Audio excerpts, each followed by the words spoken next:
Hello my friend, how are you? How you doing? Happy New Year. I've been traveling across the world with family, leaving Spain and coming back to Tanzania.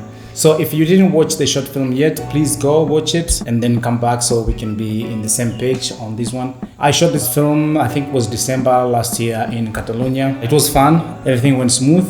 I shot it myself, I edited it myself, I did the sound. Well, on set, I had a friend also who was helping us with sound. Then I did the ambience, the Foley, and all the background sound in post. So later, after editing the film, I went back and recorded the sound.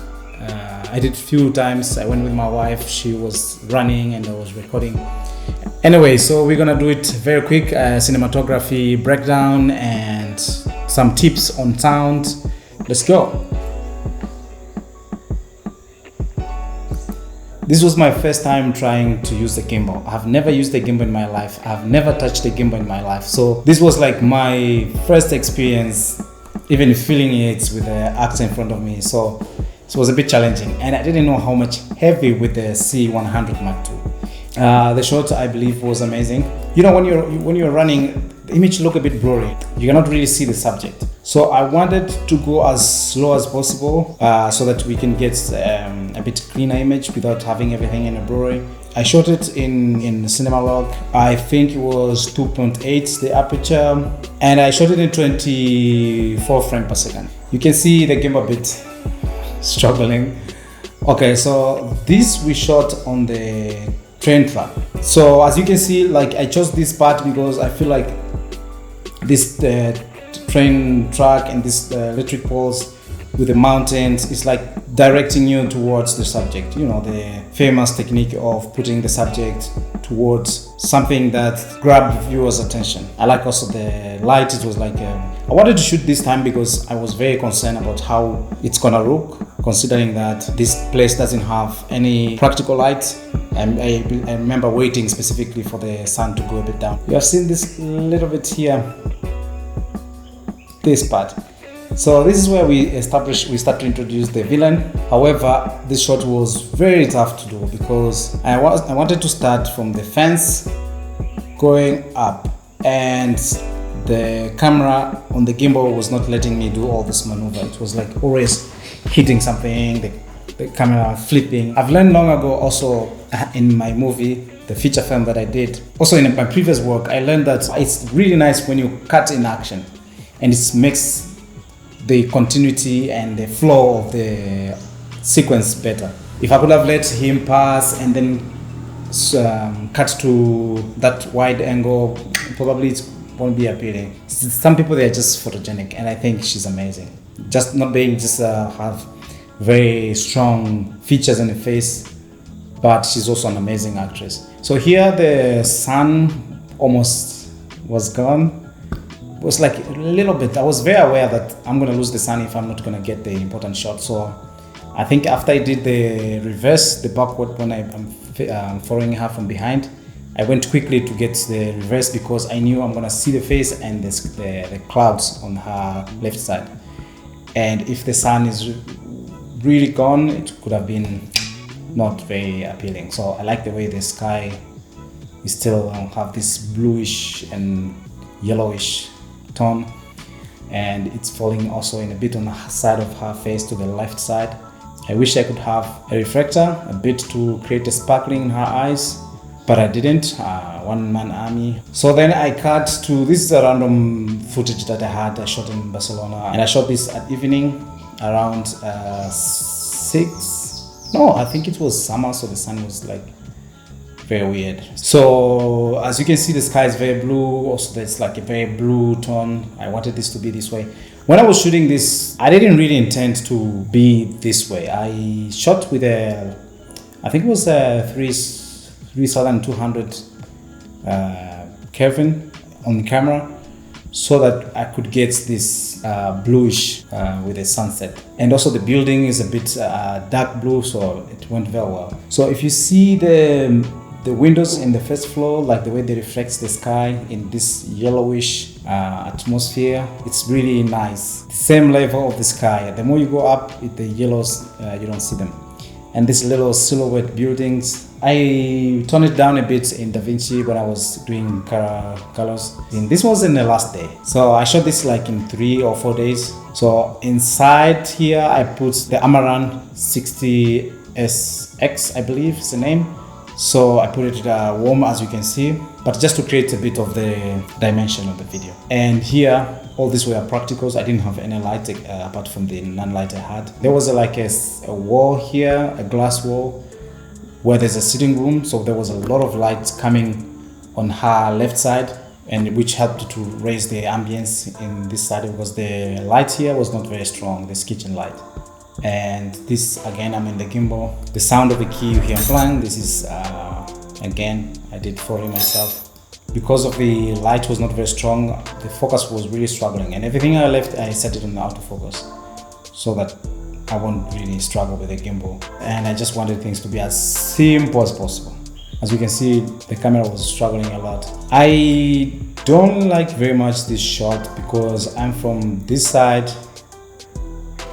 Doesn't make sense to me, at least, to have this wide and to have another wide. It's a bit, I needed something. As I said, I was in a rush because we had another scene to shoot. So I wanted really to have this piece first. Of course, because I'm in the gimbal, so I rely on moving, punching in a bit. So here there were like 3 bathrooms to choose. I shot this in a different bathroom. I like this one because of the wall, has this dark blue. I really loved it. And then, of course, I shot with, the camera was 3500 Kelvin. It's very important because it's really help you to create these cool effects that you have in the video. All from the beginning, when I was doing scouting, I really put it in mind, like the way I wanted to look, the color palettes that I intended to have. So all these things matter to the final product. This shot is very funny. Among all the shots we did when I was editing, this shot is not that she was in action. No, she was listening to me, giving her instructions. So she was turning around to listen to me. So on editing, eventually, after choosing all the shots, I realized this was the best of all because we could see a bit of her face. This is Barcelona. And this I shot this in the evening because I wanted to match again with the next shot.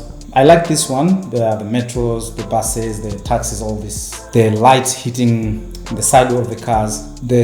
When there is a sunset, the backlight is always creates a dimension to the image. If I was shooting, I did some shot from this side where the cars coming from, and everything looks flat. But now I'm shooting from this side, the lights help to create a bit of dimension, different lighting sparks around. So this shot, I intentionally went to shoot with my friend, the actor Pere. We did some shots, but I picked this one also as part of transition because on the story, we see the character running from these countryside areas. The fact that then we cut to this metro city, we see. So I wanted her to really reduce the cityness, to reduce this, to take the dimension of that she lives in a big city, but she does the running outside the city. So my intention of doing again this shot, you see, yes, it's a city, but doesn't look exactly like because you could see mountains here. So you kind of get the picture that, okay, so the running, she lives here, wherever, and she does the running outside the city. So you can see the mountains, the bridge, and the fact that I shot in the bridge. So it kind of like give you that feelings that these things happened outside the city. So it creates more suspense and the film looked a bit more scary. This was a bit fast when I shot it. Like my movement was a bit fast. I believe I slowed it down a bit. I want to address a very important subject which I see a lot of people miss. It's very important to maintain the geography of your scene because then it puts people in a perspective like where these things are happening. I really appreciate when the film really telling me where these things are happening and where it's heading. In Game of Thrones, they did so well. The Night Walker, they're like everything, you know where it's happening, where they're meeting, the action where it's happening. Even when you're filming, you need to know is your actor coming from screen left to right or right to left, and you maintain that geography. Forgive my English, I'm so slow because I have to translate in my head, and and then speak it. So we had this shot, so it was just me running and passing her, and they are seeing that she passed this way, this direction. So for me, it didn't work. If she walked, she passed to me. As you can see, we have pretty big space between us here. So if she passed screen left in my side or screen left or screen right from her, it really doesn't match with this shot. You see, it's more symmetric this side, and this shot again, I have more space in this side.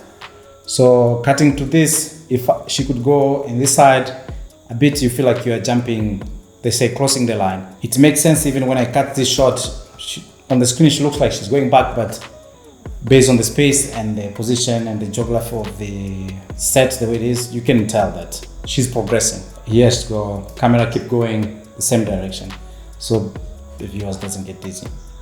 So this was almost the same timing because of the sun. I don't have any bounce whatsoever. I don't have anything that illuminates the actor.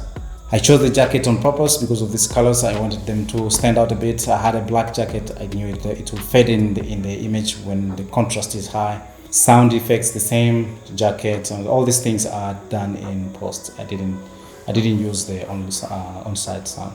So here's where the magic starts.